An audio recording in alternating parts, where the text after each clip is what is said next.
So guys, what do you think? We're gonna do a little redneck rebuild on these, but all these orange cabinets I got for free. They were gonna throw them out, so we're gonna give it a redneck restoration. We'll get them all cleaned up. Um, the only drawback to that is the cabinets are free. I had to buy the storage compartments, the plastic ones.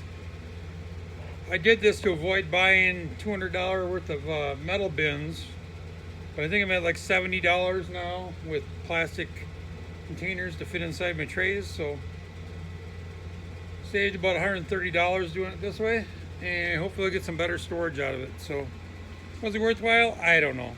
Been easier just to buy the metal ones? Probably. So guys, here's the finished product. I got these all, I got a little bit more labeling to do, but I got it painted. Got the bolt racks bolted to the wall here. Now you can see they're all labeled by size. Pull them out. Trays all pull out. And all said and done, I think I get about $70 in this deal. 75.